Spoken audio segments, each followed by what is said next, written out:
So my name is Lingxin Zhang. I'm a pathologist at Mount Sinai Hospital, along with my colleagues, Dr. Susan Zhang, Dr. Fang Liu, and Dr. Ioannis Prassas.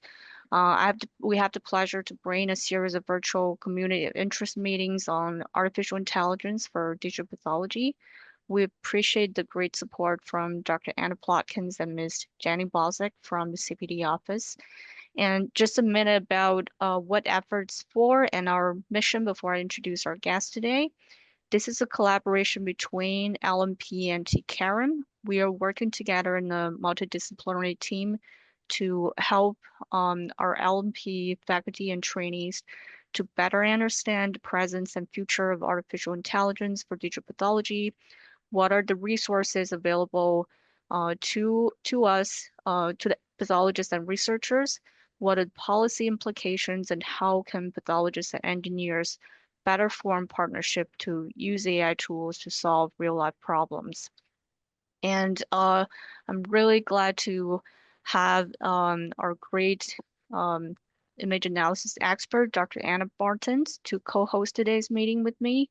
Professor Anna Martel received finished her training in the UK and received a PhD degree in medical physics from the University of Sheffield, UK in 1992. She spent 11 years as a medical physicist in the UK before moving to Canada in 2003. She's currently a senior scientist in physical scientist platform at Sunnybrook Research Institute and the Torrey Family Chair in Oncology. Dr. Martel is an active member of the medical image analysis community, is a fellow and board member of the MI-CCAI Society.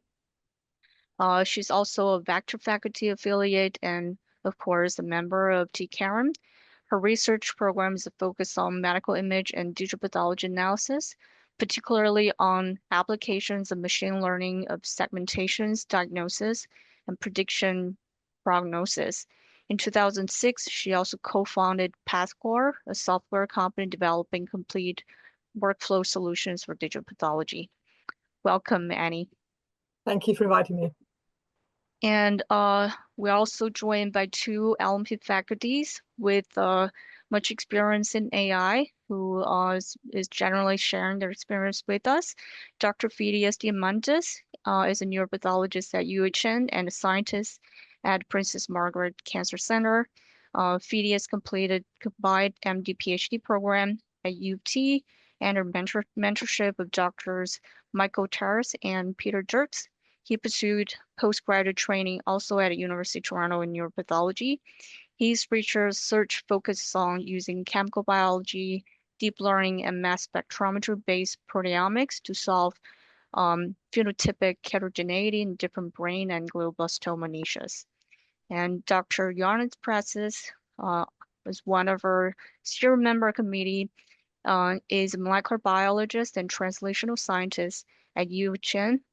With over 20 years experience in diagnostics and therapeutic research.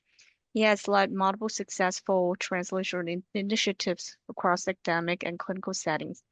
His current work focuses on advancing pathology-driven research within department pathology, with a particular interest in digital and spatial pathology and integration of machine learning technologies into diagnostic science. Welcome, both of you. So, Ioannis, you are the first speaker. I'm going to exit and let you share your PowerPoint. So, thank you for the great introduction. It's a real pleasure to be here today. Finally, I get to meet people that I read a lot about their work, and it's great to be in a smaller setting here today. I thought as a community of interest, we will probably manage to attract a bit wider people to attend this. So I made some slides to be a bit more generic in the beginning. I will skip through that because I appreciate that now most of us here, we have a real experience in the field. So feel free to interrupt me if you see something in the slides.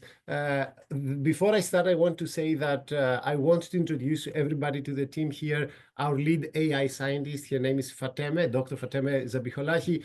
I invited here, she is our stellar lead AI scientist, and when it comes to presenting a deep dive into the technical aspects of one of our projects, I invited her to be the one that is going to walk us through a few slides during my presentation. So it is a pleasure to talk to you about a brief overview of what we are trying to build, what we are building here at LMP at UHN in the realm of digital pathology. And I want to highlight a few lessons learned after this first couple of years of intense research experience in this field, especially since I joined the department. So before I go into the digital pathology, the different applications, I want to talk about, in general, why AI in pathology and what are the key drivers that are pushing AI into the pathology field, both in terms of practice and research.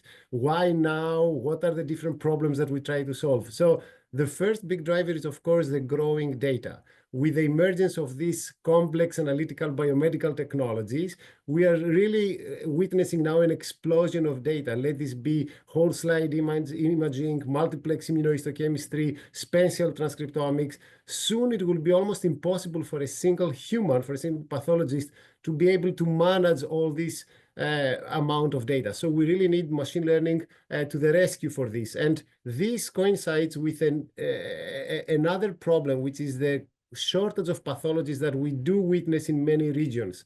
And again, AI can help alleviate some of the pressure that is falling now on the back of these pathologists. And the third thing is the need for integration. So far, pathology, being the only analog kid in the digital family, was kind of left outside of the efforts for integration. But now, with the emergence of digital pathology, this is the passport, in a way, of pathology on how to become digital in order to be able to integrate nicely with radiomics, with genomics, with clinical data. And the vision here is that, so far we could only have a tumor board coming for selected few cases in which we invite the opinions of different experts and try to combine the knowledge. But now AI can create like a platform, like a tumor board for every patient that is going to truly integrate the data from all these different platforms. And the last part I would say is that even though there is great amount of work that is happening in the diagnostics department, still there is a good room for optimizations, for minimization of errors, for efficiency gains. And again, all these are the true drivers that are pushing AI in pathology. So when it comes to research, what are the different types of pathology research that AI can really enhance? And of course, we know digital pathology, and this is going to be the main focus of today, but I really want to emphasize that when we look forward from a pathology research standpoint, we understand that pathology is going to become more and more high content. And right now, we're only extracting a very thin top layer of information from every biopsy that we get. But now, again, with the new technologies, everybody appreciates that looking deeper into the single cell omic analysis or the spatial omics is going to really offer new insights to uncover new biology to better serve patient needs. And there is a huge room there, and we're actively doing a lot of research now in this space. I'm not going to talk about it today because our focus is mostly on the digital pathology diagnostics applications, but I want to emphasize that spatial pathology and integrated pathology are two other areas that we are actively working on. I also mentioned here 3D pathology. This is another area of pathology research in which AI can be fundamental. We are not actively doing anything to this domain yet, but today's talk is going to focus on digital pathology, and we're going to talk about the different applications of digital pathology for research and for clinical improvement. But before we do that, I want to talk, so what is digital pathology AI research? And at its core, the way we see it, it's about transforming traditional pathology into a powerful data-driven discipline. So we begin with the AI-driven exploration of the disease, and by using deep learning and image analysis, we try to uncover patterns in tissue morphology and biomarkers at a scale and depth that was simply not possible before. And next, we're talking about, as we mentioned already, the integration of AI and computational tools, where the algorithms that we are building assist in the detection, classification, and quantification of cell structures and other pathological features. So we're really looking forward to an augmentation of our total diagnostic capacity. And importantly, this field truly bridges diagnostics and discovery because it supports both how to make our clinical practice more efficient, but also to reveal new biological insights. And lastly, and more importantly, I think this becomes the platform for the true multimodal data integration, connecting what we see at the tissue level with genomics, transcriptomics, spatial data, radiology.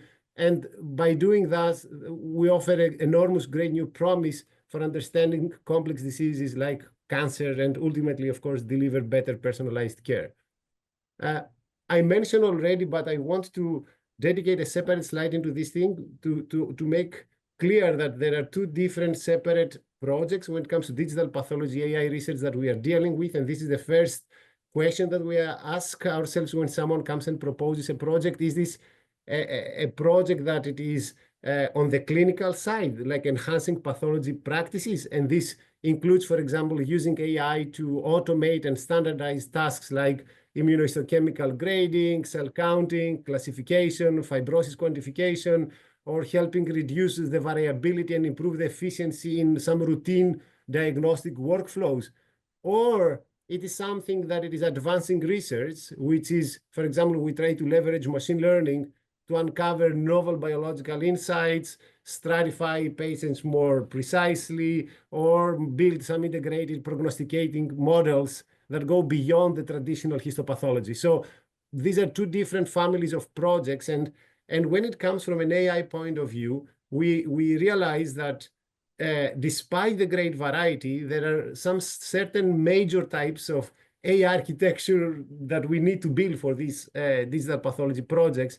And this applies mostly to the 5 categories we commonly see is segmentation, where we delineate structures such as the tumor boundaries or the immune metastasis. And then there is detection when we try to spot specific events like mitosis or lymph node metastasis. There is classification, mostly trying to distinguish between benign and malignant tissues or predict some molecular subtypes. And then we have some projects lately that are more like what we call regression, meaning that they try to quantify a marker like in a continuous value, like the PD-L1 score or tumor cellularity. And finally, something that we have not worked a lot so far is unsupervised learning. As I will mention, we are building our foundation model here, and this is part of the unsupervised learning that we're going to capitalize on in the next few while. So for those that have not built a digital pathology project, I really wanted to walk them through all the steps of where do you start and what are the major bottlenecks that you have to go through in order to be able to conceive a project all the way down to developing an algorithm and trying to validate it, let alone implement it later on in practice. So the first thing is you need to identify the question. And this is something that we discuss up front. I mentioned already, we need to understand, is this clinical, is this research? Why do we need to do that? What is the unmet need? What are the efficiency gains? What are the analytical gains? And we try to prioritize the different ideas because there are tons of ideas from the 70 pathologists that we are here, and we try to rank them based on all these importance-related questions that comes with a project. And then what I really think is very critical is we need to build a specific team around each project. So we need to, when I say build the team, means that we need to make sure that throughout this project, we have the continuous support from an AI scientist from our team that will be dedicated to this team, that will work very closely together with a pathologist that will stay with us throughout this project. Is not enough for us, for a pathologist to say an idea. We want this pathologist to stay and work with us and help us throughout this project, and then make sure that all the team, including translational scientists is there, admin people are here, making sure that we have all the talent in place to make this project. And then immediately we start to define, once we have the team, what are the cases of interest. And then before we do anything, we get our REB approval. We go back to our databases and we ask to obtain the confirmed cases of interest. Then we digitalize all the slides. And I know this sounds a very like walk in the park, but all these are things that take time. We talk about thousands, sometimes tens of thousands of slides. So every single step, it will take time and it will take resources to do. And then this is a major bottleneck, which is we're using weakly supervised methods. So data annotation, this is where we need to make sure that the pathologist stays with us, because we need a true expert pathologist here to annotate the slides for us, so that then we can give everything to Fateme and our AI team, so to do the actual research, which is building the AI algorithm to support the project. And then it comes back to us to continue with phase 1 validation, phase 2 validation, before we start talking about implementation of ideas. So we have walked this path a lot of times. This is a snapshot of different projects that are currently that we're currently working on. Some of them have reached to a point that all these 9 steps, we have walked all the 9 steps, and they are ready for external validation phase. Some of them are in the middle of the process, and some of them are kind of earlier on at the point of scanning the slides. I will just mention a few of those just to illustrate that so far we are trying to involve pathologists from different areas. So we have an AI-based detection of lymph node metastasis and grading in prostate cancer. But in the same time, we also have classification using AI in testicular cancer. And then we have some immunohistochemistry-based projects, which is the AI-based quantification of P53 in AML and PD-L1 staining in GI tumors. Recently, we also started a new project, which is the quantification of neoadjuvant response in melanoma tumors, trying to use AI to quantify the level of fibrotic, necrotic, inflammatory cells and viable cells. And then we have mitosis detection in breast cancer and liver cancer. Now we started a new project. And in the same time, we are trying to build some QC projects using AI, which is, for example, how we can use AI to identify pre-analytical and analytical errors during the scanning procedure, so that we can improve the quality of the images that we keep feeding our models. And then it's also the development of the foundation model that is ongoing here. We don't have time to go into the details of all these projects, but I will kindly ask Fateme if she can walk us through one of the projects, just to give us a better sense, a better technical sense of how we approach these projects. Fateme. Hi, everyone. It's a pleasure to be here, and we'd like to thank Ioannis for this opportunity, for inviting me for this presentation. Like he mentioned, one of the applications that we developed here is a clinical grade AI tool for automated detection of lymph node metastasis for prostate cancer application. So lymph node metastasis is a critical prognosis factor for prostate cancer and is associated with increased mortality and also poor clinical outcome that necessitate the modification of the therapeutic strategy. In order to diagnose the lymph node metastasis, this is a surgery that they take out the lymph node, they dissect it. So for each patient, on average, they are having 10 to 16 lymph node. And the pathologist needs to look into all the slides to label them, to see if the cancer cell has been spread to one of those lymph nodes. So in this diagram, as you can see, I only showed for 3 slides, but like I said, this is like more than like a 10 for each patient. So this assessment is very time consuming, and it's prone to error as well. The missing rate based on the paper published recently is 9 to 13%, depending on the institution. So IHC or immunohistochemistry can reduce the misdiagnosis, but it increased the pathologist's workload by 19 times, and it's expensive as well. So it's very, very desirable to make this process automated and use the AI for this task. Previously, a supervised learning strategy was employed for this application. A Chinese group in one of the academic institute, they used more than 8,000 slides that they annotated at the pixel level. And for this application, the method was evaluated using 4 external datasets containing more than 4,000 slides and achieved an excellent performance that is like a sensitivity of above 95% with a specificity above 92% for all 4 centers. And based on the paper, the favorable generalizability of the method was attributed to the adoption of the supervised learning strategy with the pixel level detailed manual annotation of a large data set that was covering the diverse representation of men with the prostate cancer of the Chinese population. However, the scarcity of the annotated data in many institutions confine adopting the supervised learning scheme for automated analysis of whole slide imaging. As such, we develop a novel AI-based method for this application. So we proposed the weekly supervised learning. Only for this application, we used around 40 slides that has been labeled. Even for the manual annotation, we just captured a sparse annotation just to capture the variation and diversity of the cancer cells. And also we involved the active learning strategy to identify the most informative samples from unlabeled data that were used to train the deep neural network.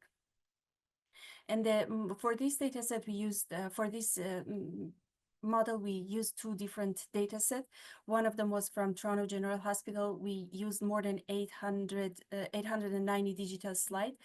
Out of that, around 20% was positive, the rest was negative. And we split it into like a 30 and 70%. So it's unlike a traditional strategy, we only use 30% of data for train and use the rest for the blind test. This blind test, this is a retrospective test never been seen during the training. Also, we use the external data set from Sun Mike Hospital, and all this data set of 86 slides were used for test without any fine-tuning or pre-processing. Directly, the model was applied for evaluation. So here you can see the result on our in-house dataset. At the slide level, we achieved the AU-ROC of 93% with the sensitivity of 97 and specificity of 90%.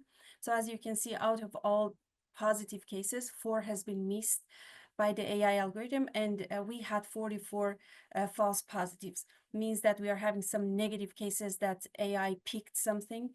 So we returned all 44 positive cases to our senior pathologist, Dr. Van der Kwast, and after the second review, 14 were reclassified as true positive. So after adjusting the labels, now we had like a 1 and 26 positive and the rest negative, that the ROC was bumped into like a 94 with a sensitivity of 97 and a specificity of 93%. But at the patient level, we had 2 patients that with the missed cases. So we looked into the characteristic of the 4 missed cases. All of them were identified as micrometastasis with a tumor size less than 2 millimeters square.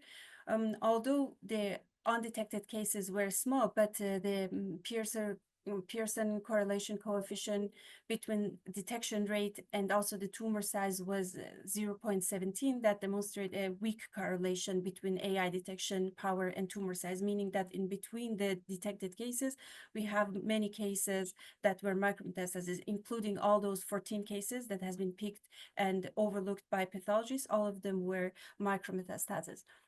And also the model is interpretable. It means that it doesn't only label the slides as positive and negative. If the label is positive, it also identify the cancer cells. So we just wanted to measure the overlap, then how much is close those part that has been picked by AI as cancer with the segmentation. So we asked our pathologists to provide us with the 20 slides at the pixel level, so we can measure the overlap at the pixel level between AI and pathologists. So you can see here for one slide, the cyan color is the manual annotation, and the red color is the AI prediction. So the overlap is quantitatively is above 80%, and it's important because there is a paper that's showing there is a correlation between tumor size and outcome. So probably in the future, we can use this to predict the outcome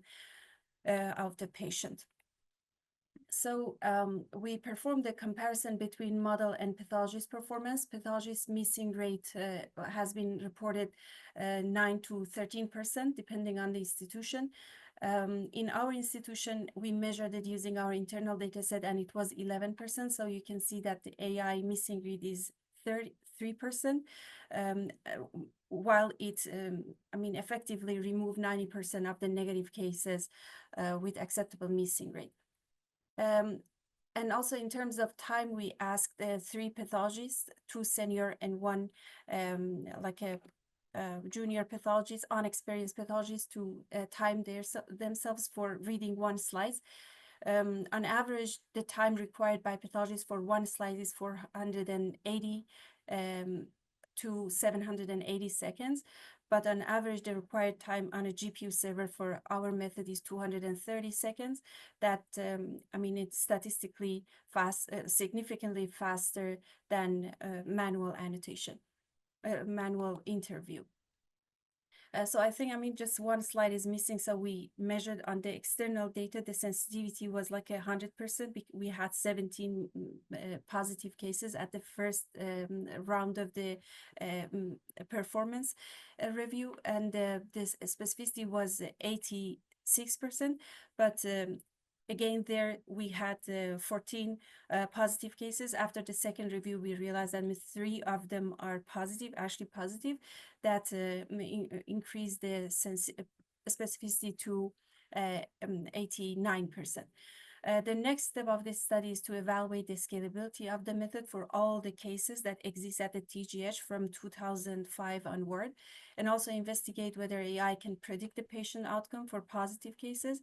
And also we are interested to collect the clinical data for all patients to see if there is any significant difference between those that has been overlooked by pathologists, and also for those cases that has been missed by AI, with the rest cases, with the hope that we can improve the diagnosis and also the performance of the AI. So that was the, and I will return it back to Ioannis. Thank you, Fatima. That was great. When it's interesting when you hear the story, everything seems so easy and so straightforward, but there was a lot of troubleshooting along every project, and I would just take the bit of the bird's view here. Setting up an AI pathology research center here, like a core, it requires a lot of things. First, it requires strong vision and leadership. This is a strategic decision from a department to invest in AI, because on the appreciation that AI is not like a luxury in pathology. Right now, it sounds more like a luxury, but as time goes by, it will become a necessity. And we need this strong vision and leadership, and we're glad that we have this leadership here. And on top of it, we need a lot of resources. And with the resources, we need a lot of money, because this is we need a lot of scanners, we need a lot of storage space, we need a lot of GPUs. We're very needy people, and we also need to make sure that we have the talent in place. And this is a very multidisciplinary research space that includes pathologists, AI scientists, translational scientists, and trainees, in order to achieve this. We don't have time to go into a lot of details into this, but I want to stay in a few. I have two, three more slides, and I want to highlight some of the bottlenecks. The first is the annotation bottleneck, and it is obvious to all of us that we work in the field. It may be less obvious to others, but the pathologists that work with us, they are so tired with their clinical duties that it is very difficult for them to find the time. And this is like something that, depending on the project, it can take weeks of work to sit with us And despite our best efforts to help by creating auxiliary tools that can make the annotation easier for them, still making sure that they have the time to assign for these research projects is very difficult. Scanning bottleneck is there. We're getting better here, but there are a lot of slides to be scanned. And when we talk about tens of thousands of slides, the queue of slides to be scanned grows very fast. We know that for certain research projects, especially when it comes to outcome predictions, the databases are a bit still scattered. There are efforts now to create unified databases, but we still struggle sometimes. We need to go around and try to find the outcome data from a different database, combine it with data from database X and Y, and this takes a lot of time. There is a continuous pressure not to keep using the same AI, but being always novel on the AI side and making sure that we keep developing methodologies that are considered novel in a space that grows very fast. And again, validation and translation is a whole different beast. It's relatively easy, despite all these difficulties, to develop a thing, but once you have this thing, how to make sure that it meets all the requirements, certifications, and everything in order to start thinking about implementation is a whole different story. But what is common among all this, you require a lot of investments, and all these resources are difficult to find. I'm going to get into this into my last slide, but before I go into this, I want to dedicate one more slide about a common issue that we constantly see here, which is there is a lot of time spent up front when we meet between the different people that work in these projects about what happens, about how we're going to share publications, who owns the project, who's going to be the corresponding author. And these are some thoughts based on our experience here that I think it's worth considering. The first thing is to initiate the authorship discussions early. We must really, everybody should understand that this is a truly multidisciplinary research, and we should come here and in good faith, we should all discuss what are the policies that we feel comfortable with, and we have open conversations about what are the roles and the contributions and what you should expect. But having said that, I really wanted to highlight that something that I think is a bit missed in these discussions is the centrality of the role of AI. And while digital pathology research, as we say, is deeply interdisciplinary, it's really important to recognize that AI itself is the central research axis. And here we are not just using AI tools, we are developing AI research, and this is the central theme. And if this appreciation is there, I think that there is all this room for co-sharing authorship and publications, and each project is different. But I think that this is a discussion that is very good to happen early on to avoid down the road friction. And as a team here, we have a strong policy to encourage, to credit all the trainees and early career contributors. This is very important because it is tough to also maintain young talents in this field. There's a lot of demand out there, so you really need to incentivize early career and young trainees to stay and work with you. And lastly, I just mentioned this, that inventorship, because some of these technologies may be proprietary, is a whole different question. And inventorship is defined by the institutional rules. I understand that there is some confusion here. It has nothing to do with what each of us believe. There are certain rules about what renders someone an inventor. It has to do with the contribution of inventive work that they did in any project. And I welcome everybody to go to the institutional policies and read our contracts as scientists of what makes someone an inventor. This is the last. Let me close by just saying, looking ahead. And I think that so far we are trying to build point solutions, but the true value would come from going from point solutions to more of a full suite of solutions, like systemic solutions that can encourage integration into the practice. And this is where the true return of our investment will start emerging and becoming more obvious. But until then, we need to keep throwing investment into this field. We need to sustain our infrastructure. We're hungry for GPUs, we're hungry for storage, and our demands will keep growing. So the real question remains on how our vision is, and our goal is how to make this a scalable and sustainable program that will keep feeding with new solutions to the department in a way that the department itself is going to start gaining and would allow this program to flourish in a sustainable mode.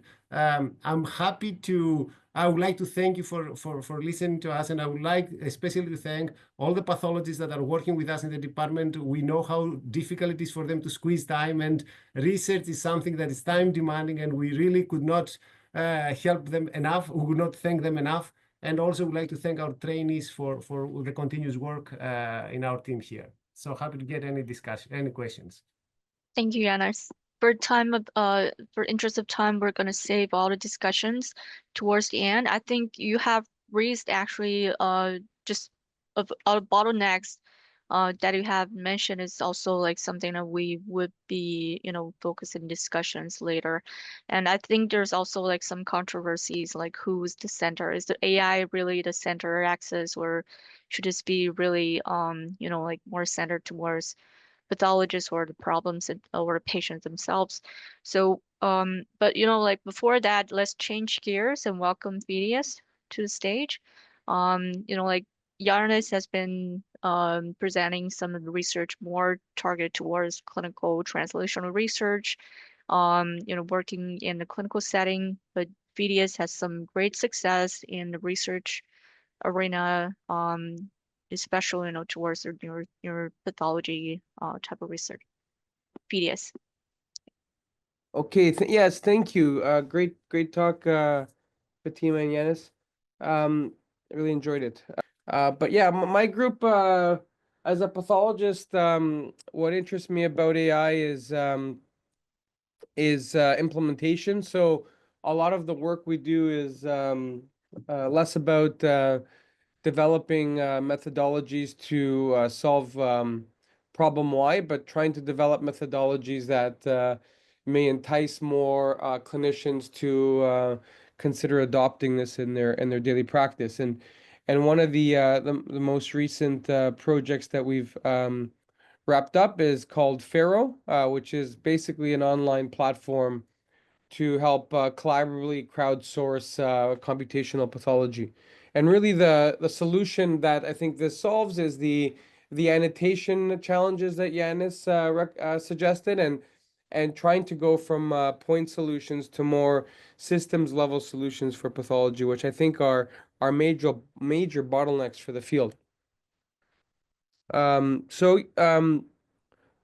try to go through this quickly, but we all know that histology is a very powerful tool, even after hundreds of years, 100 years of it being used, in both clinical and research settings.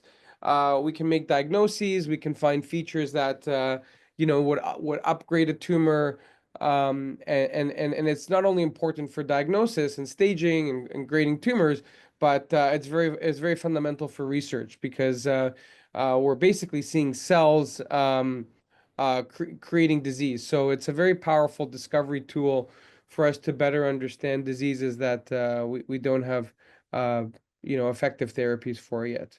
But as you can see, this is one of our students annotating different regions of a glioblastoma tumor. The way that they drew their particular boundaries are quite subjective, and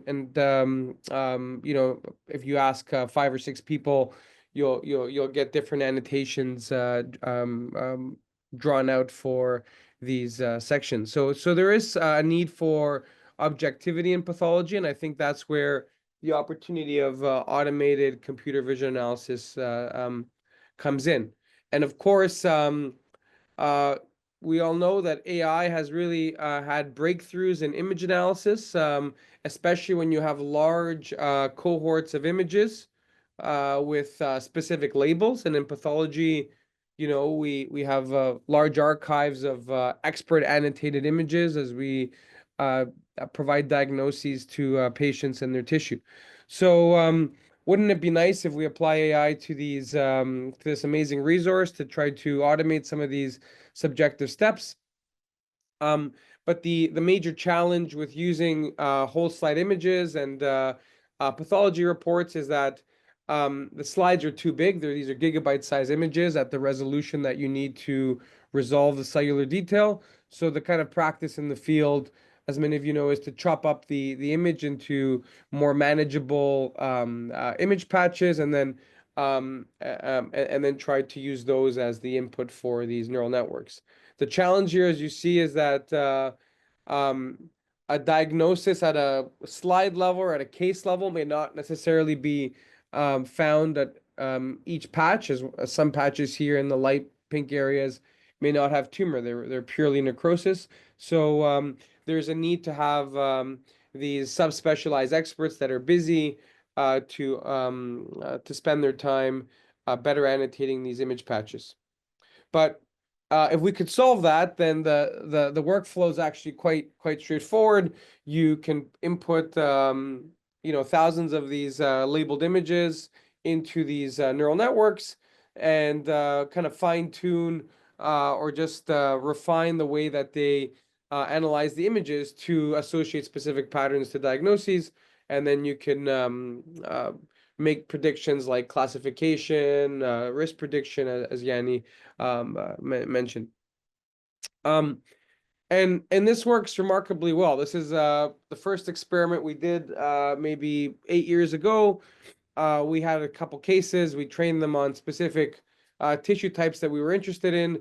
And, within 1 or 2 weeks with some undergraduate volunteers from U of T's computer science program, we were able to start segmenting things extremely quickly and getting quite remarkable results.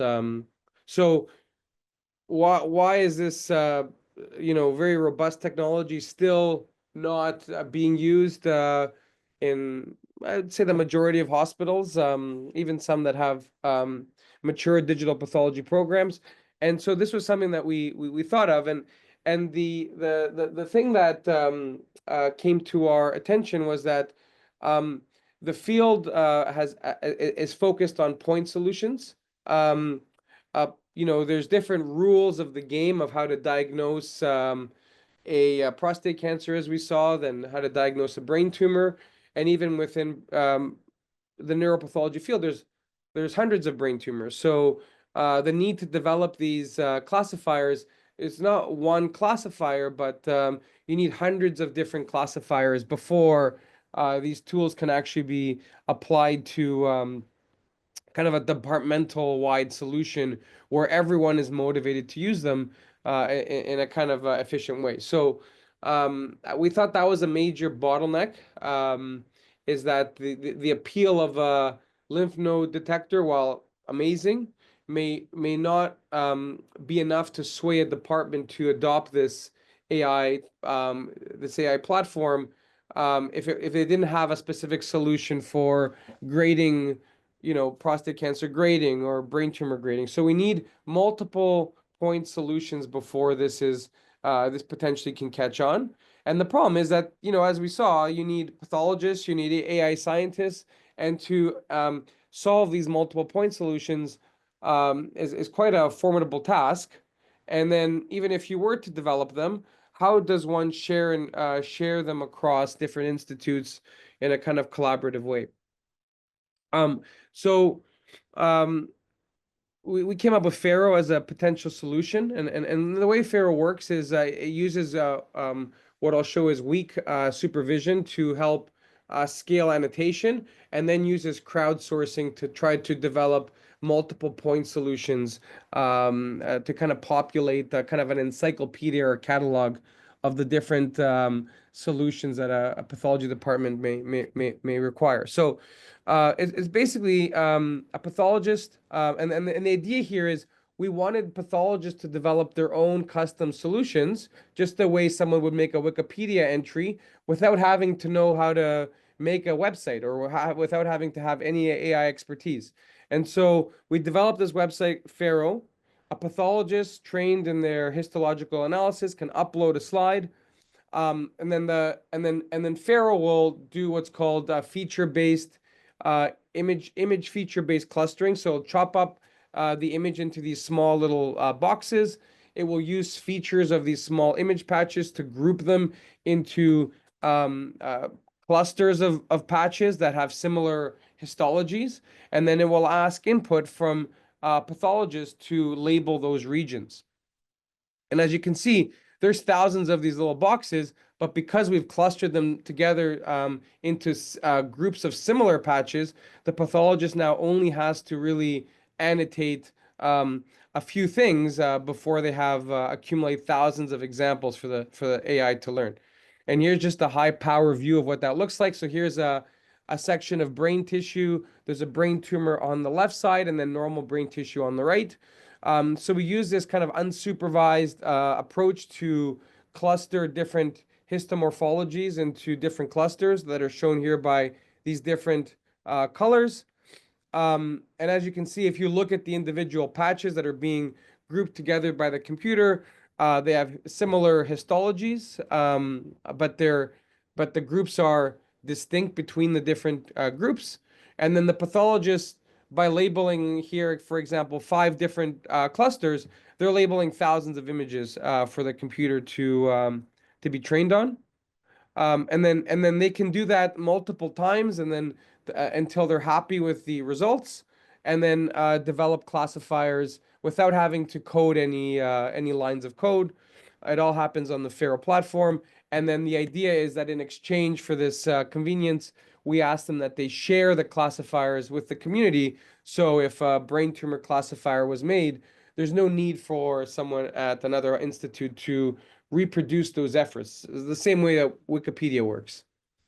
I'll skip this in the interest of time, but we calculated what are scored dice metrics to see how well this unsupervised clustering approach matches expert annotations. And it's suffice to say it very reliably picks up the areas, the borders between normal and tumor regions and other types of tissue. So the purity of these clusters is quite high. And then when you develop the classifiers, even with this kind of batch level annotation, they do kind of very faithfully delineate tumor regions across different types of tumors so that then they can be reliably used. And we validated not this just by manual annotations, but also by using spatial transcriptomics data and comparing how the havoc clusters or this unsupervised clustering matches kind of transcriptional based tissue boundaries. What can you do with these classifiers? Well, the basic classifiers can delineate areas of tumor.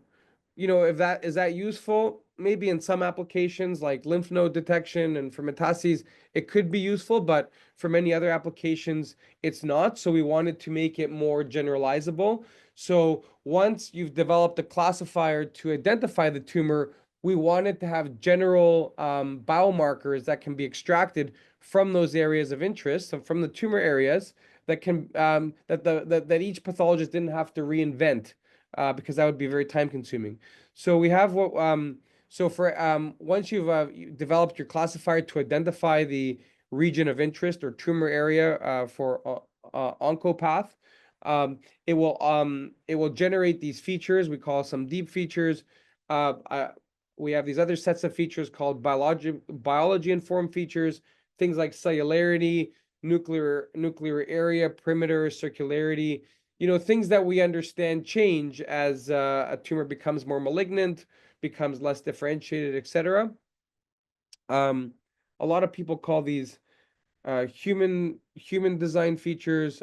I don't like that terminology because it's really biology that designed that cellularity as a feature of maybe more malignant tumors or more proliferative tumors. So we call them biology informed features, and then we borrow from other people's breakthroughs where, in addition to in these tumor areas, you can count things like how many neoplastic cells there are, stromal cells, inflammatory cells, necrotic cells, which of course have important implications.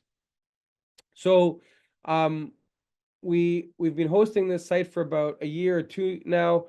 We've managed to convince some pathologists around the world to help us develop classifiers for each specific tumor site that are included in the TCGA network. So we have about 30 or so classifiers now. And then now we're kind of trying to understand how they can be used to improve precision medicine. So feel free to check it out. I'm going to skip this part just in the interest of time, but we can, the deep features do offer something really interesting, but perhaps less relevant for this talk.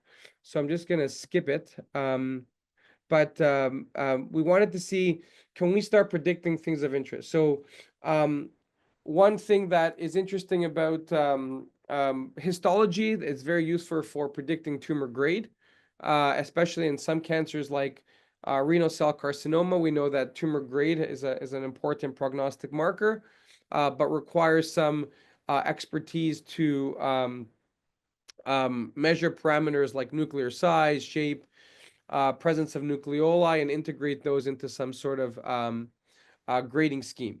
And so we asked, since we are collecting these various features as part of our nuclear segmentation and quantification steps, can we develop a risk score based on nuclear features that can predict outcome in renal cell carcinoma? So first, we use the Faro classifier to identify the region of interest. So we annotated a handful of cases. So the pathologist really only had to annotate 6 or actually for this, it was about 20 cases. But because they're cluster level labels, it's something that can be done in 1 or 2 hours. Doesn't require a significant amount of their time. And once they've annotated these 20 slides, you can see that we've developed these classifiers, and then the brown area is where that classifier is identifying the tumor. We extract the nuclear features from those regions, and here we just picked 3 features that kind of that were inspired by the human grading scheme, and then we tried to see if we could, if the aggregate score kind of correlates with the Furman grading system in the TCGA network. That was provided by pathologists. And you can see that indeed the aggregate score that we're collecting shows kind of a grade, a stepwise increase with the reported grades. And then this is a separate St. Mike's cohort that shows that even in an external cohort, this workflow seems to work quite well. And then if you stratify patients based on this risk score, patients with a score that's above the median, so a higher grade, tend to do more poorly, and those with a lower risk score tend to do better. So we can begin to start automating some of these tasks that are somewhat subjective and time consuming. Now, again, we picked features that were inspired by pathologists, because in renal cell carcinoma, the features are quite well documented. But what happens if this was a new tumor entity that we knew little about? Can we do this in a kind of data-driven way?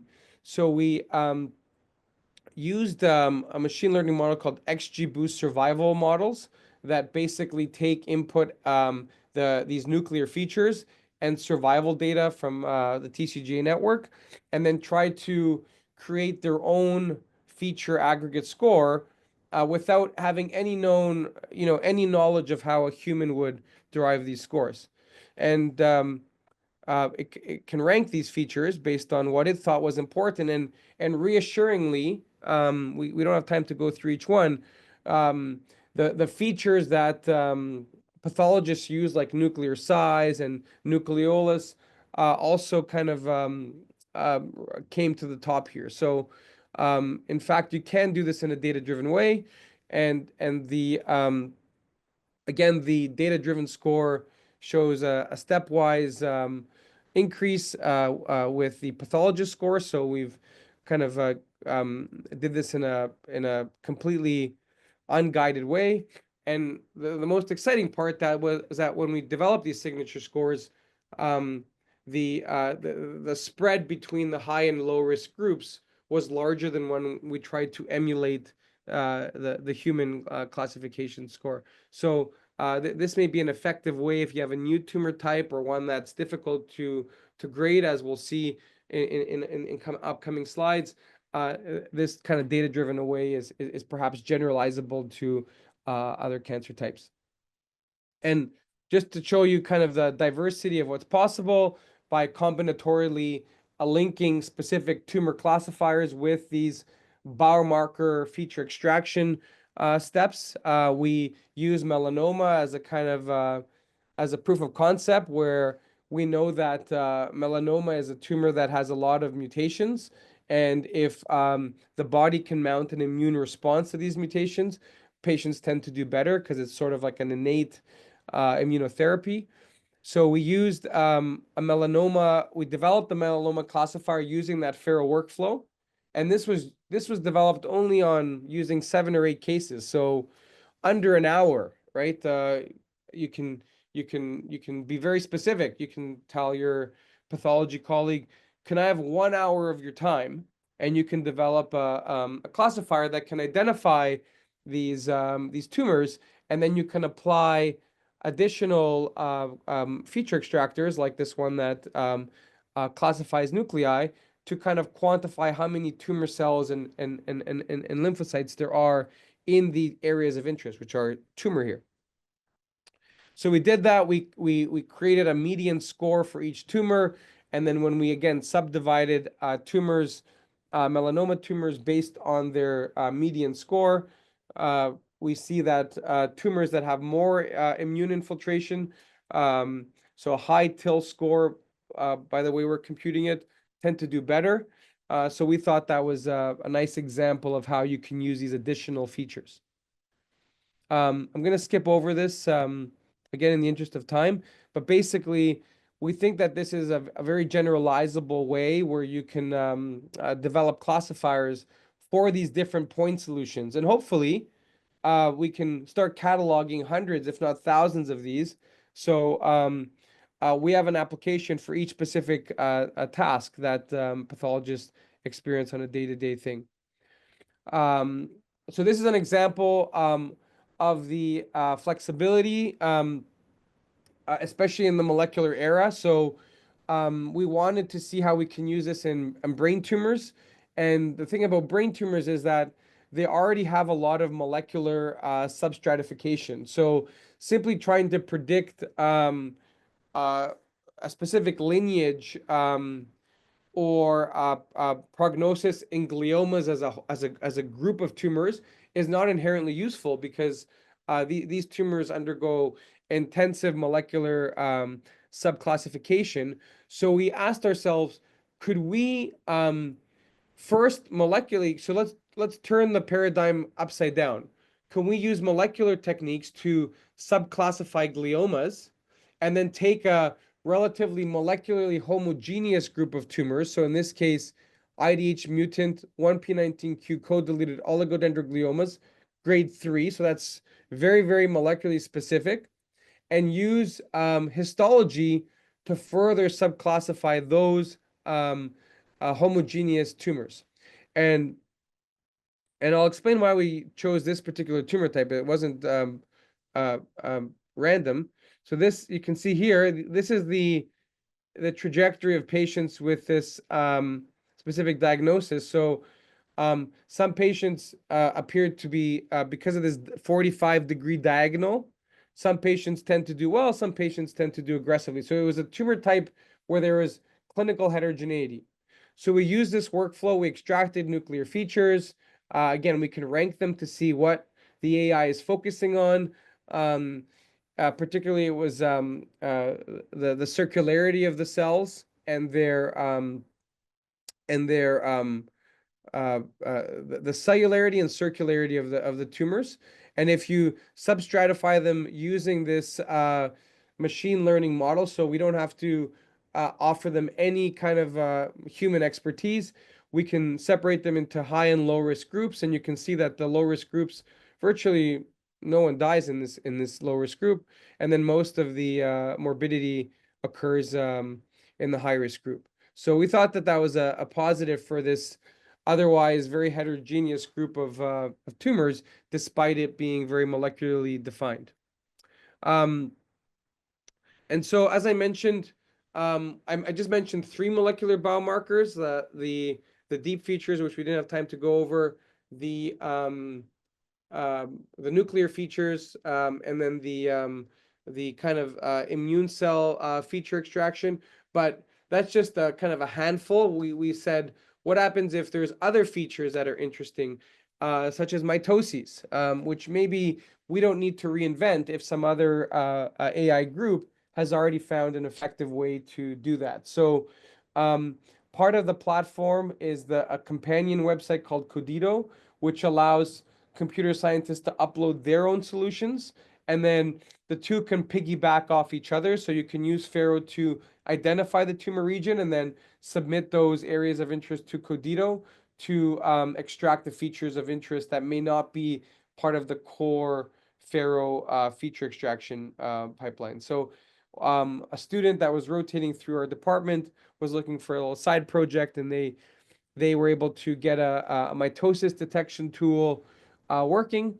And so now you can kind of start using these additional feature extractors that may be important in some tumor types, but perhaps less emphasized in others. So some other students are working on a nucleolus detector tool that can identify how many and the size of nucleoli using different tools. So the point here is that, you know, we as a group cannot solve all of this field, and hopefully, similar to Wikipedia, this can be a kind of collaborative crowdsourcing effort. There's some safety considerations that we're thinking about. How can we benchmark these and provide either a 5, like the same sort of user reviews that you would get on an Amazon product, or text-based feedback. So before you start using this specific tool that's uploaded to this website, you have some ways that users can provide their experiences to kind of avoid de-emphasize classifiers that may not be working as well as perhaps more robust ones. So we're thinking about those types of projects, given the crowdsourcing nature of the platform. So if you're interested, we're trying to get more and more users because that's the way the system can exponentially grow. So please feel free to reach out if you have a specific clinical question that you want to try. And by all means, check out the site, play around with it, and if you find an interesting use case, I'd love to hear about it. So thanks to the team that did this work, and thanks, of course, for the opportunity to share our work with everyone here. Thank you, Phedias. Yeah, I want to applaud as well. That's amazing. So, I do want to share my screen. So, we have some questions, obviously. I believe once this recording is posted, to be available to the LMP faculty, more questions will come to you. If we kind of step back and look at AI approaches in digital pathology from a larger picture, maybe this is a nice diagram that I found in a recently published paper.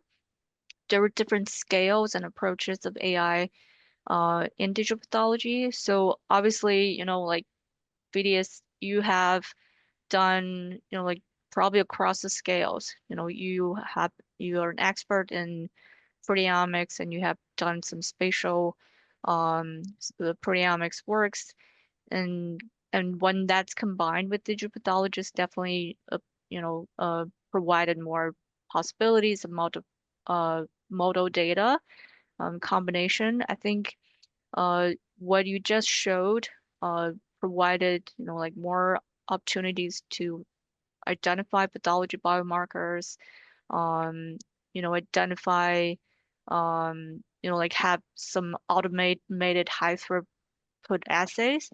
And I think AI is actually not something brand new in the field of pathology. I do remember when I was a resident, there was already AI tools that's readily made and open source to help us count mitoses from neuroendocrine tumor.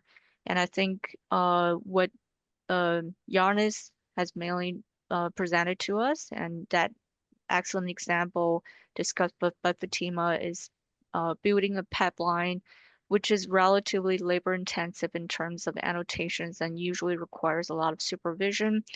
And it seems that a trend is going towards weekly supervised or even unsupervised model. And instead of point-based problem, we're moving towards these foundation models are supposed to solve like broader base of problems in pathology. So I do find your work a very interesting and very smart solutions to kind of solve some of the problems we have in digital pathology. That is uh, the labor intensity. It seems that using our tool is quite fun and easy for pathologists to annotate. It's not like instead of annotate cell by cell, we can just, do based on, what AI has provided for the base bottom of the work. Do you think that has the potential to become something that all LMP pathologists can like validate and share and eventually be implicated into clinical applications? That's a question for Phedias. Yeah, like I said, my interest in this area is just getting people using products, and of course, we don't have the computational expertise within my group to solve all these problems, but we are interested in how do we get people using these amazing technologies today, because who knows what the future brings. We may not have slides in 20 years. Everything may be liquid biopsy. Who knows, right? So I think the time to get these being used is now. To be honest, the major bottleneck, to answer one of your questions, yes, we're excited about anyone who wants to use Pharo. We are developing an offline version to kind of combat some of the fears about uploading images to Pharo. So stay tuned for that. And the offline version does work with multiple digital pathology solutions that are already being used, so you can use this in your cases without changing too much. But the major hurdle still is REB, and I think that that still is something perhaps at a departmental level needs to be streamlined, because pathologists may be interested today, and then you have a very small window. Pathologists are very busy, and they may be off service when they're interested, but when they're on service, they're not interested in these things, and to fill out an REB and wait a few weeks or months to get that approved, it's just it's such a big bottleneck. And so I think there needs to be a more unified effort to find a way to make the use of these tools more straightforward for clinicians, or else we're just going to not be able to implement it in a time frame where people see the value. And as Yanni said, there's so many other technologies that AI is competing with: spatial biology, liquid biopsy, Raman spectroscopy. It's possible. I still think there's a high possibility that if AI and pathology doesn't get kind of be implemented in the short term, some of these other technologies will step in and make entry even harder, because now you're not competing with a tired pathologist who may be missing a micromet. You're competing with some more sophisticated tool that's not using histology but molecular techniques to find micrometastases, where the sensitivity will be 100 and 100, right? So that's my feeling, is REB still a major hurdle. But if people want to use this for research based studies, most of the stuff I presented was from TCGA. We're happy to collaborate with pathologists that have good ideas, because we just know neuropathology. We're outside of our comfort level, outside of neuropath. Yeah, I think that's absolutely correct, that we are going to hold future sessions that's more focusing on policy and how to help pathologists kind of leverage resources, and stay tuned for that. And Annie, from a bioengineer's perspective, what's your take on the future trend of AI tools in digital pathology, and what do you think would a pathologist grow in it? So, I mean, I was going to actually ask a related question to how do we deploy in things, which is for the development of these things. So mostly faculty things, we're always asked on grant applications, how many samples do we need to train our model? And we collect, usually the practical answer is how many can we get? And then we train our models, but how do we know when we're done? So that's kind of a general question here. So for a digital pathology group, you've got a lymph node metastasis thing, I've got a lymph node metastasis thing. How do we know that it's good enough and we don't need to do any more development and things like that? And I can see a couple of hands up here, so can I jump into this? Yeah. I know I was second, but I just trying to answer your question by another question, which is my feeling, because we just published an article like a year or two ago on the disruptive innovation. So, and I feel like AI would be a great example of disruptive innovation. Not surprisingly, this article got like a 40,000 reads, because everyone is in agony in terms of like getting something into the clinical arena with the expectation of a 99% accuracy. It's not real, it's not correct. And as Phedias said, it's gonna delay things forever. Going through all this because we're just afraid of 1 in a million problem that could have happened. So I guess we do need to work as a group in advocating the use of disruptive innovation as a, how do you call it? Like in the US, they are a bit open into this, not on AI, unfortunately, but in other things like, this kind of new drug or new test that is, it's an LDT, kind of better than the nothing I currently have, and under clear understanding of the limitation of what I can do. I think we need to advocate this into the ministry or the healthcare authorities, and we will be happy to lead this together with the Canadian Institution of Pathologists. I'm leading the CAB digital pathology section, and I think there will be an appetite of saying, why don't you let like an almost ready testing, same way like, we order some rare test that's not fully validated, just to be cautious here, or it doesn't, like, because there's no limit. Like you can do 1,000 case validation, then they still require more validation or FDA approval, or God forbid, like if you do this in Canada, it will be a disaster and it will kill all the smaller individual-based labs, because then only big companies like Leica, this, that, will be able to get FDA approval.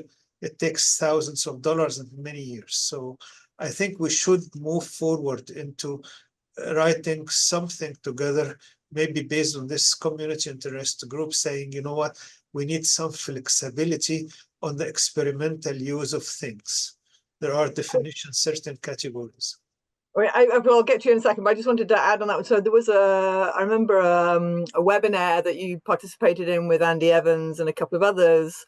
And he was basically saying, well, if we can use these as the equivalent way to lab approved tests, which they haven't stopped happening in Canada yet, is there any way we can kind of form an internal consortium? So we'd have to set some minimum standards. We wouldn't want to have, a graduate student in a lab spend 2 months working on something and then suddenly say this is ready to go, but some certain set of criteria that we internally think is adequate, enough testing, enough validation, some way of making it so that we can check that the data that's being fed into these models is in domain, and then have some kind of, even just a TASIN thing for now, to say like these are within the TASIN, and then the other labs within TASIN can have a go at them, and we'd have to have some kind of IP agreement, like the original lab owns the IP, and then any publication, everyone who contributes to the evaluation gets on it and things like that. But I think that's right. I think there's a really big, strong way that as a group of us within TASN, because we've got 3 different hospital systems represented here with April, and we got the St. Mike's group, we've got the Sunnybrook group, we've got the UHN group here.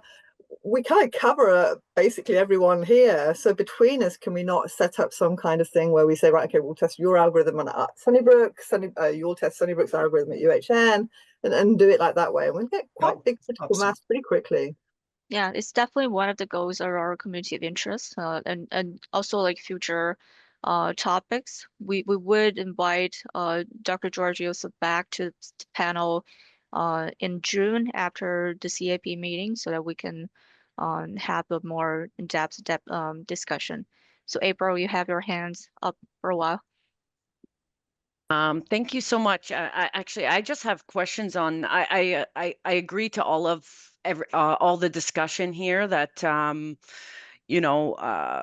like as an engineering lab, we try to focus on problems that are close to the translation side, but there's a lot of policy and issues to try and actually implement those tools practically and clinically. And so, doing a consortium effort would be definitely, there's power in numbers, and we could all collaborate together to do this. I actually had some questions about the PowerPoints, if that's okay. I know we were talking a little bit more broadly, but I wanted to ask just a few questions. I can actually start with Yanni. In your paper, you had some whole slides where the lymph node metastasis was incorrectly predicted. Then you went back and showed it to a pathologist, and they realized that, yeah, those were true positives that were missed. What were the characteristics of the slides or the results that were missed? Were they ITCs or were they micromets? And did you look a little bit more deeply into those misclassified cases? Thanks, April. That's a great question. Yes, actually, like I said, we just had the size because only information I had was the slide. So basically, I just measured the size. All of them are micrometastasis. I mean, it's not from the external, no, the external data set, all of them are like a big tumor that has been missed. But I mean, it has been suggested by our oncologist to maybe collect the clinical data, maybe the Gleason score, everything from the radiology. Maybe we can find something that can discriminate between those that has been missed by pathologists. So at this point, we are collecting the data and we are trying to see what is there anything that can separate, with the hope that we can improve the diagnosis for those patients that has been overlooked. We can perform the second review or maybe order the IHC. Oh, that's great. Yeah, so there could be some heterogeneity in those patients that are making them to stand out. There could be, yes. Yeah, that's great. Thank you so much. I also have one question for Phedias, if that's okay. I had 2. There were so I loved your talk, Phedias. I wanted to know when you were doing the renal cell carcinoma classification, you looked at those handcrafted features that, yes, I agree that that name is not exactly the greatest, but you came up with this cumulative kind of score for each nuclei, or sorry, for each, I guess, image. Was it for each whole slide? Like, how did you actually, like, did you get a feature from each nuclei and then aggregate it from the patch to do the to do the prediction? Yeah, so what happens is the tumor segmentation model finds the tumor area, and then because there's a lot of tiles of tumor, we just select the representative number. I think it's about 200 maximum. So if the tumor is small, it'll select fewer, and then we extract those features from each nucleus across those 200 tiles. We average them out and create a score. Okay. Okay, that's interesting. Have you compared that to like taking the patches and just feeding it directly into a deep learning classifier and see if the results are comparable between the kind of explainable method and the deep kind of black box methods? Yeah, so that's an interesting a question. We we didn't do it, and there's probably no good reason why the nuclear features are any better than just, deep features that, are not necessarily interpretable. And my suspicion is they'd probably function very similarly, but we just chose the cellular features because we thought it would resonate better with pathologists, that there's some sort of way for them to check, if they run a tumor that has ugly cells and they look at the nuclear features and they're bigger, they're going to say, I trust this tool that, it's measuring something that I understand. Yes. If you just have the deep features, it may be effective, but in terms of adoption, it may not be as exciting for the users because they're just like, well, who knows if Yes. it's measuring? I can't. Yes. How can I gauge whether this is correct, whether I want to accept their recommendation? Yeah. Yeah. That's great. Thank you.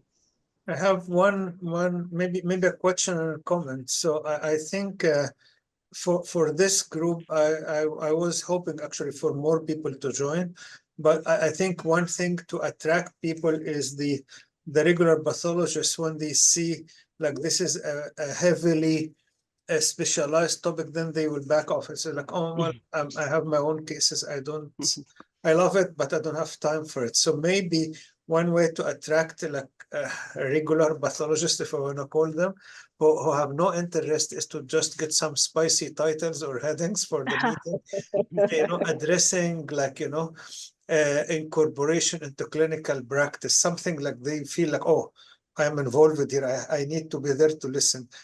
Maybe this is one strategy to just get people to know, and I'm sure when they come once, they will be more exposed because they wanted. So if you say like, the effect on practice, or we can find an exciting topic for them to attract them to join. Number two is like, I think Ioannis touched on this very briefly, which is a big problem. We can leave it for a topic for next time, I think, because it will need some discussion, which is the ownership of the projects. This was a very important topic. And we faced this when we came into the genomic era. I remember like 15 years ago, I was like a mid-career scientist. And it's like, who owns what? Between the informatician, it was genomics all, but is it the informatician or but this is a very real problem that we are facing. I mean, if you have someone like Phedias, who is like a pathologist and a scientist, then problem solved. Thank you.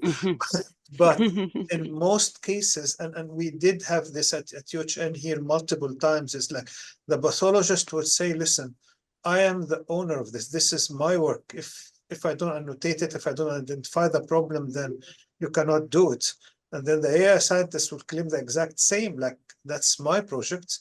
I did it. Without me, you cannot do anything. You can annotate forever and not use it. Same for like a research group or a research scientist. It's like, I'm the one who get the money, the grants, the publication. So I think we need to move on into a more interdisciplinary approach. That's what we did, like for genomics, and we do need to kind of put some regular rules of like sharing, authorship, responsibilities, senior authorships, ownership of grant application and stuff like this, because I don't think, I mean, these are the three main pillars and none of them will be able to work alone. It will be, yeah, I mean, you can for one project, but then are you going to spend your entire career for just one little project? Or do you really want to move forward in a group? Like in genomics, again, I'm taking the example there. It wasn't easy for, it wasn't AI scientists at that time, it was computer scientists. They cannot work on their own. Pathologists cannot work on their own either. Molecular scientists cannot work. So how to get people to understand this and kind of reach a realistic expectation of how does teamwork look like, and how can we kind of work it together for success. Maybe this is a good topic for an upcoming meeting to discuss in more details. Certainly. Thank you, Dr. Yousef. And I do want to apologize for technical difficulties because this is our first session, and today Jenny, who usually runs the meeting, is not available. So I think I believe there are more people who registered for the event but couldn't join. Again, we'll make the recording available to LMP faculties and probably broader audience. And I do want to get kind of just echo Phedias' point. I think pathologist buy-in is very important for success and application of these AI algorithms. And to have a black box AI algorithms versus something that pathologists think makes sense is a major debate, and what what we would like to discuss in the future sessions. And that's one of the reasons that we have two excellent experts, bioengineers, Dr. Annie Martel and Dr. April Kadami, both here. And something we really appreciate as pathologists is that both Annie and April care about how pathologists work and how we approach the slides, and trying to understand the biology and the morphologic recognition behind our AI algorithm development. And we do want to have a topic on how to move forward with that AI development as multidisciplinary collaboration. And the planned time is on March 30th on Friday. Hopefully it's better received than a Wednesday after a long weekend.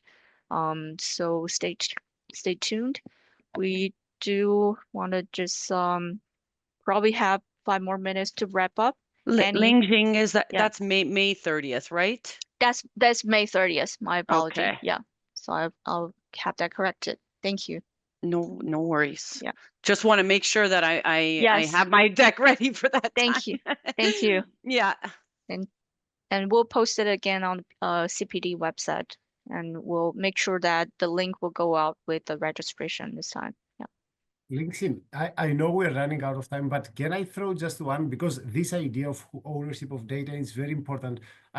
I want to highlight, because I'm wearing the hat of a researcher here, and when I look at pathology, there is tons of applications, tons of research that can happen that is not only building a computer vision algorithm to answer a diagnostic or prognostic question. There is tons of other research projects that high content pathology can really deal with. And in all these other projects, the dynamics of who is in the center is different.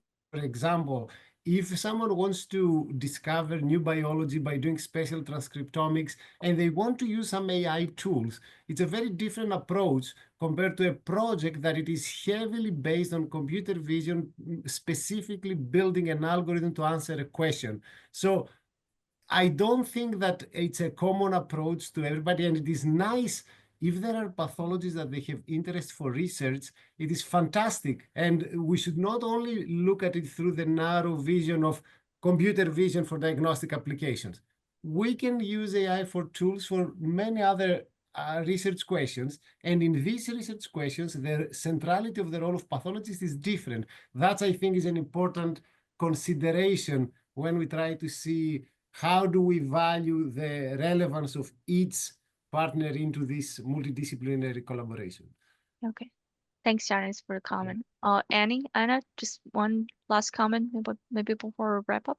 Yeah, so first of all, I would like to congratulate on this first community of interest. Very, very interesting. And thank you everybody for participating on behalf of CPD. Another thing, because I'm a CPD director and it's a community of interest for general pathologists, as you can imagine, it's great that you're discussing research tools, but I think the most important thing is applicability to the current practice. So if you want to buy in, you have to think, how do you introduce whatever you just presented, for example, Phedias or Ioannis, how we can put something into practice right now and start using it. It can be at the community level, which is extremely important because most of the pathologists in the province, they are not academic pathologists. They have to know, otherwise they will stay without job and you will not have a buy-in from them. So when you show all this work, which is truly amazing and great, you have to think, how do you make it applicable today? Because we're already behind in using it in our institutions. Someone doesn't have digital, you don't have this, you don't have that. But there are a lot of things that you can use and we don't. That's a great point. Great point. Yeah. Again, thank you everyone for joining us, and special thanks for Ioannis, Fatima, and Phedias for your amazing presentations, sharing your work. We'll stay tuned for future events. And okay, Great. and that's concludes our first COI meetings. Thank you all. Bye. Nice to meet you and see Yeah. you all. Thanks, Lingxin. See you now. Take All care. right. Bye, Yeah. Anne.